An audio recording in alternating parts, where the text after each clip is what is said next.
to be religious or anything. That's just, okay. You know, that's just our life. If God does miracles like they're teaching me, how come he can't come down and fix Joshua's brain? You know? It's a great question. And, you know, of course, my whole life I've been taught you don't question God, you don't. What do you say to a 6 or 7-year-old little boy that doesn't understand why his brother is going I to... can tell you what I would say now. This is what I said to him, you know, in hindsight, it was probably the best thing I've ever said. As the tears are streaming down my face, I'm being strong now. But I said, well, Jordan, you know, God does things that he thinks is right, and he knows what a special boy you are, and what a wonderful big brother you are, and that he gave Joshua to you because he knows that you will always take care of him, and mommy will always take care of him, and, you know, he doesn't think he has to come down and fix his brain because Joshua is special just the way he is. You know what I mean? Am I believing what I'm saying? Absolutely not. You know, I'm not believing that because at that point in our, you know, it had only been a year. I'm still in the, why? Why me? Right. Why me? Right. You know what I mean? It's I not guess fair. that's what I was The trying whole, to you know, get at. why me? You were know, thinking that. What did I do wrong? You know what I mean? Mhm. But, you know, then you go the whole end of the spectrum, you know, getting totally off my day, but I know why me now, and I know. Well, don't say nothing yet. Okay. Yeah. The whole other conversation itself. Please. But no, and once Josh gets on the Saving bus. that towards the Here, end. we'll go back really quick. Once we get Josh on the bus. Yeah, back to the. Sorry, once we get Josh on the bus, I go in the house and I take a shower and I get ready for work. I work in the city, so I have an hour drive. So I usually get into the office about 10 o'clock. I work till 6, 5:30, a little earlier tonight because we were doing the show. Till 6, I normally don't get home till, depending on traffic, could be 7. And you work could be 8, but you work all the way in the city. downtown. I'm going to drive. Fortunately for me, I have an incredible employer, an incredible boss who allows me to come in late because I have to get Josh on the bus, or and I do drive every day, so that's a really long commute, and especially in the wintertime when it's, you know, 20 inches of snow on the ground and it takes me 3 hours to get home. Right there with you. Okay, just to make, just something, you know, so I get home about 7:30, and normally Mommy's dinner made. I'm very fortunate Mommy's cooked. Josh eats as soon as he gets home from school. And then, depending on, you know, bath time, homework for Jordan, trying to do homework with Josh, it's just a lost cause. I mean, I leave that up to Angelina because I did try.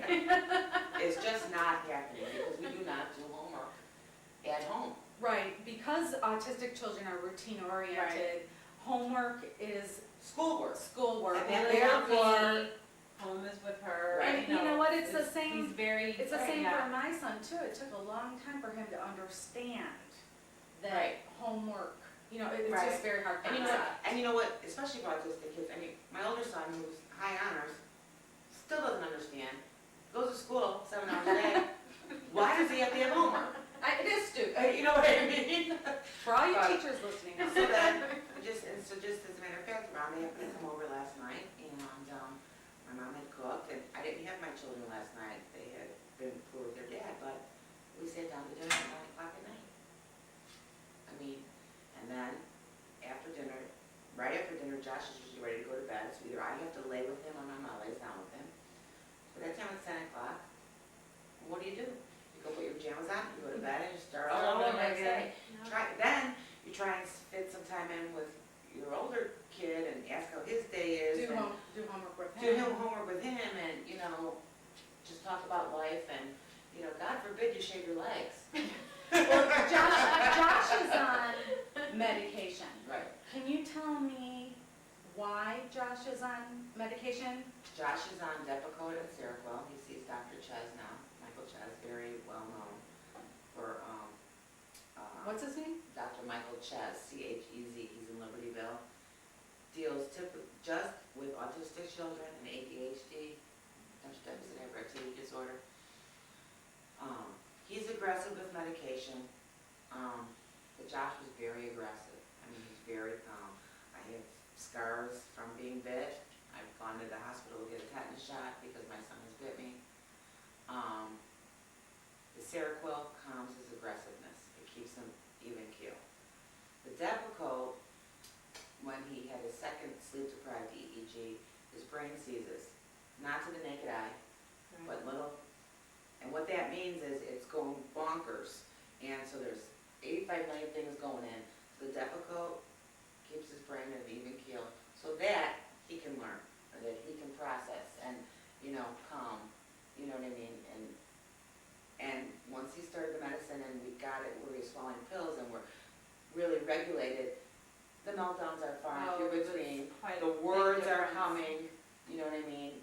Big difference. The, I don't want to say comprehension, maybe not reading and writing, but like, if you tell him something, he knows what's going on.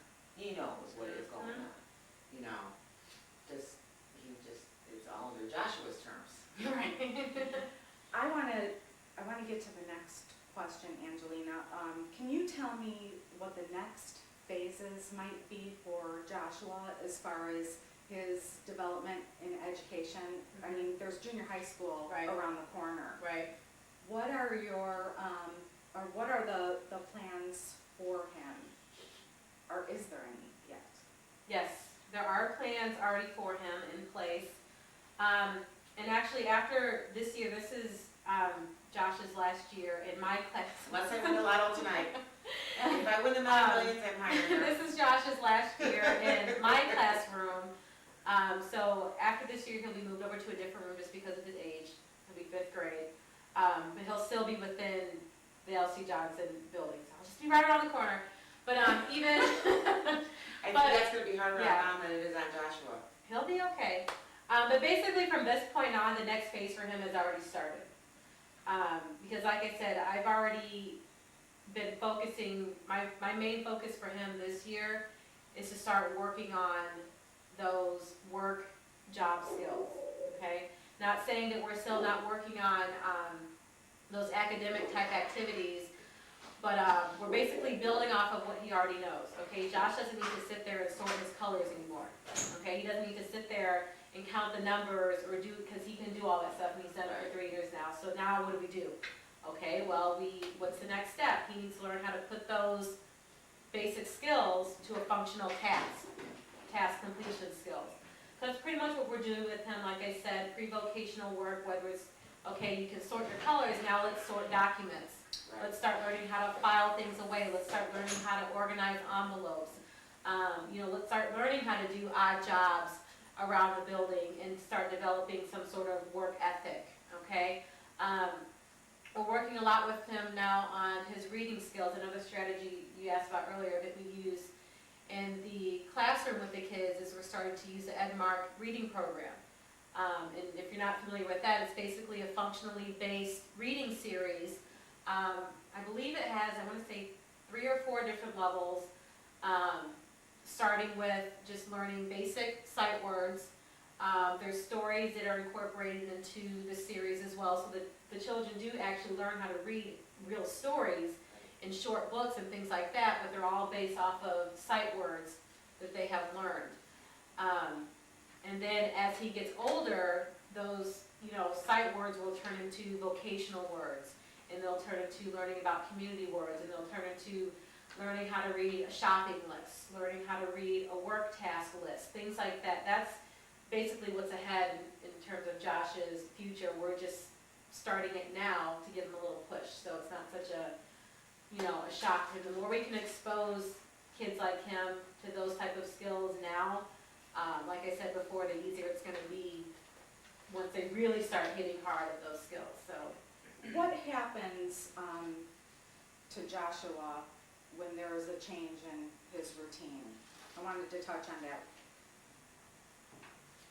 well, I can tell you the past and how he is now, because Right. definitely In the past, it there was has horrible. been a change. Yeah, in the past, and this has probably just been within a year ago, last year. Like Diane said, before he got on his medicine, we too had a lot of difficulties at school. He very easily got frustrated when his routine was changed. Every kid in the room has a picture schedule, Josh's schedule is now a Word schedule, but before, so he's graduated to Words. But, last year, if I were to, for whatever reason, have to change something on his schedule, that would definitely set him off. Or a party. Or a party, If there was a or, party, yeah, if there was right. a party that day, because there's a lot of, parties happen at school, we're celebrating somebody's birthday, or So this Christmas is parties, right. Halloween Causes parties, meltdowns.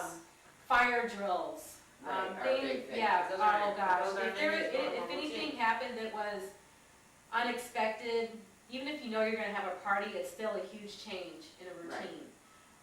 That would throw him off, just because it's so out of the routine, it's a lot of chaos, especially with fire drills and things where they're having to just get up and leave their setting without a moment's notice. That's huge for a lot of my kids. Back Right. then, meltdowns, the pinching, the screaming, the whole bit. But now, I can change something, or I can, he processes it, he handles it a lot better.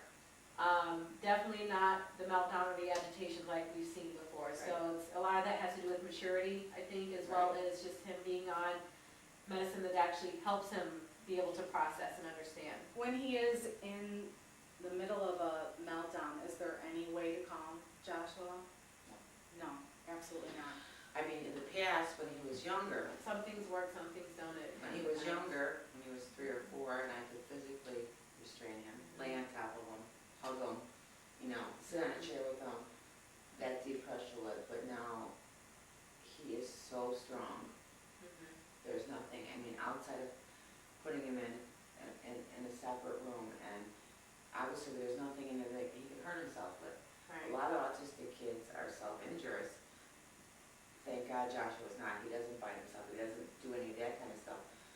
A lot of autistic children, when they're having their meltdowns, will do stuff like that. So if you put them in a room, you gotta watch them, because they'll be pulling their hair out. They'll be biting themselves. They'll be, or whatever is around them, Right. So now he's just, I stand back, and what works at home, he's gonna be on his rocker, count to 10. We count to 10. If that doesn't work, I'm like, okay, what comes after 10? We count to 20. And I'm like, calm down, and just a big incident last week. I'll tell you what happened, and I was afraid to bring him to school. Joshua started hippotherapy, which is horse therapy, and for the first 2 weeks, I took him with my mom following in her car, because he goes on Thursday mornings. So not last Thursday, the Thursday before, my mom said, okay, I know where it's at, I'm gonna take him and I'll take him to school. So we both leave at the same time. Big mistake. Huge, big mistake. Put him in my mom's car, I get in mine, he starts screaming, kicking the back of the chair. I think he's gonna be okay. Mom starts driving away, I start driving to work. Phone rings, you gotta come and get him, he's pulling my hair, they almost got in an accident because we started going through that together, and I changed the routine. He did not calm all the way up until he finally calmed down. When we got there, we got him out of the car, we counted to 10, and I said, you need to stop crying or you cannot ride the horse.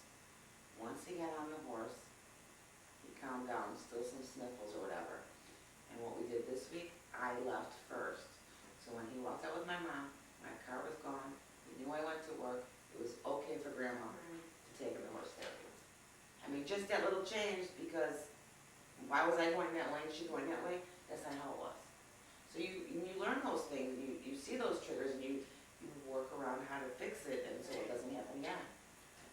How long have you taught special needs children, and what inspired you? I've been a special education teacher for 6 years. This will be my 6th year. And long story short, if I can try to make it one, but when I first got in college, starting backwards, I always knew I wanted to be a teacher, first of all, because my mom's a teacher. So of course, when I'm little, you ask me, what do you want to be? I say, I'm going to be a teacher, because my mom's a teacher, of course. Got into college, my goal was I'm going to be a reg ed teacher. Special ed had never even came into my head in terms of an option. So it's my first semester, and I had a course, it was Intro to Special Education. And one of the course requirements was I had to go observe or volunteer for a period of time in a special needs classroom. In this classroom, there were kids with Down syndrome, cerebral palsy. There was a little girl with spina bifida, I believe. And this was my first actual hands-on experience with a child with special needs. We had them when I was in high school. They were there, but they were in another part of the building. Right. Kind of only saw them in the hallway, so it wasn't that much interaction. So I'm working with these kids, and I'm hanging out with them essentially and talking to them, and I just got this feeling. It was the coolest, most engaging, most satisfying feeling I think I had ever experienced when it came to working with a child or anything like that. And basically the next semester, I changed my major to special ed. I said, there's something about this, Right. those kids, I don't know what it was, but there's something about that, I think I need to do that. So I changed my major next semester, and it wasn't until probably maybe even 2 years into it that I actually encountered a child with autism. Didn't know, my first experience, my only experience at that time with autism was Rain Man, the movie Rain Man. And so once again, I'm in another classroom. It's my one of my things that I did before student teaching, and I'm kids with Down syndrome. There's kids with MR, and then there's this boy. And he's doing something weird, something, and I'm looking at this boy, and I go, teacher, I'm like, what is he, why is he doing that? What's going on with that? And she goes, oh, he has autism. And I'm like, what's that? And this was, I'm 27 now, so it wasn't that long ago, but I'm like, what's autism? And she explained it, kind of briefly, but it was that child, seeing him, I'm like, I want to know more about that child. That's what I said in my head. I want to know more about him, why he's doing what he's doing. And I saw her, I remember there was one point where he was really hyper and just bouncing around the room, and she told me to take him in the hallway, and she gave him these bins full of books, these cases full of heavy books. And I'm like, why is he carrying these heavy books up and down the hallway? Why is he doing this? She goes, it helps calm him down, the weight. I'm like, okay. Still, I'm like, I need to know more about this. So basically from that point on, I made it my mission to, whenever I had to volunteer or do respite, as a project or whatever, I made it my point to seek out a child or a family or whatever it was that had autism.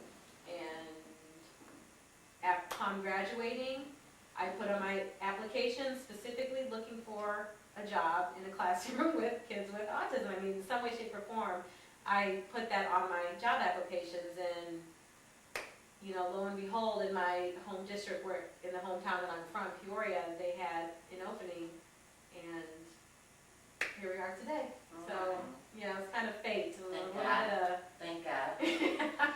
Definitely could have been somewhere else in a classroom with 32 kids ripping my hair out, so, I'm not sure how we're doing on time here. All right, great.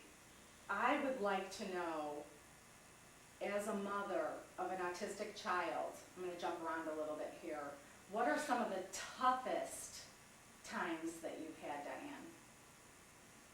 Or one of the toughest situations? We're going to have to be to the point and Brief. brief. Oh my God.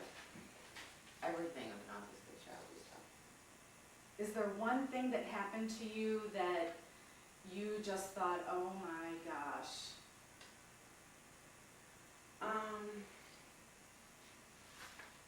When my father passed away, Josh and my dad were very close. My dad lived with me, and my dad had a stroke and he couldn't talk. He had aphasia, so I don't know, him and Josh communicated somehow, but they'd go everywhere together. And I remember at the wake, I had put a picture of Joshua and my dad in my chocolate lab in my dad's casket, and Joshua crawled up in there and said, Papa, Papa. And he took the picture out of the casket, and he handed it to me. And so that's on my desk at work now. 6 months, he would not go in the basement by my mom and dad's house. And I don't, and still to this day, every single day, he asks me, Papa, Papa's not coming home. I cannot, it's hard enough to explain death of a loved one to a typical child. I cannot even imagine what is going on in that little boy's mind, why his grandpa left him. And I'm gonna hit you with another hard Okay. question. How has a child with autism affected your marriage and your family relationships? Well, I'm not married any longer. And you speak a little louder. You're not married any longer. Just divorced about a year and a half ago. It's not all about the autism.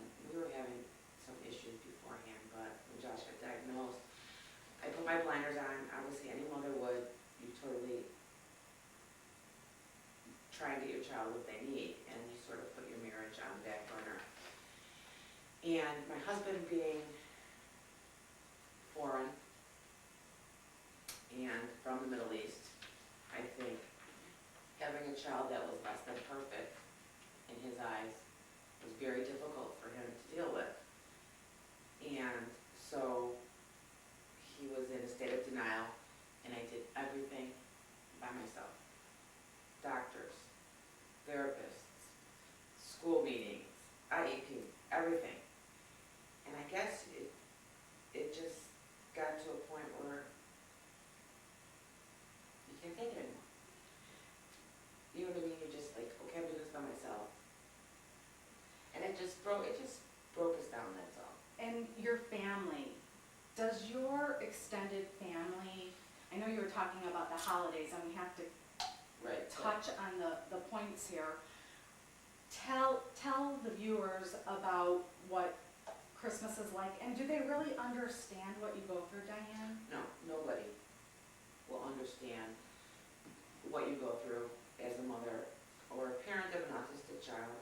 And like, I will never understand what it's like to be a mother of a child with Down syndrome or a mother of a deaf child, because you don't live it. And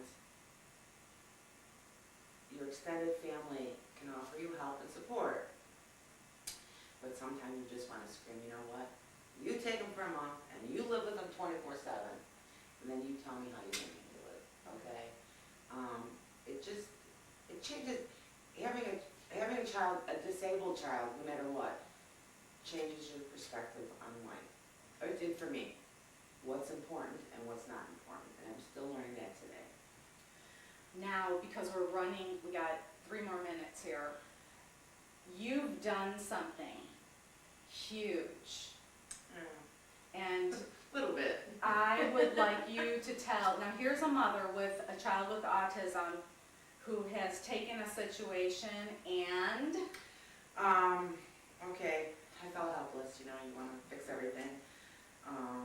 3 years ago, you went for support where? here, this one, No. let's take motorcycle riding lessons. I'm like, are you out of mind? So we did, and it was supposed to be so her and I could go out on Sunday mornings and breathe. Well, I took it a little bit further. We started I got a Harley and I started riding. I've been a member of Pure Autism Foundation. I'm in Illinois, now I'm an Illinois chapter leader. I started a fundraiser called Ride Now 3 years ago. And it's a 110-mile motorcycle ride. In the first year we had 400 motorcycles and I raised $80,000. Last year we did 100,000 and we had close to 700 motorcycles, and just this past September I had about 1,000 motorcycles behind me and $160,000. It was amazing. I seen you on the back of that. Oh, I was on it, yeah. I was And on believe it. me, It was Josh doesn't amazing. have a lot of words, but he does say, motorcycle please. I want to thank both of you guys, because this is going to be huge for families to understand, what it's like to live with autism and not to feel so alone, and for the educators to get a better understanding of autism. Thank you very much. We'll have to do this again, because there's so much more that we didn't get a chance to talk about in this hour, but we would love any feedback from the show. And for more information about today's show or any questions that you might have, you could go to www.autismtoallstar.com, and please tune in again. Speak today, because you never know what tomorrow will bring. Thank you for tuning in.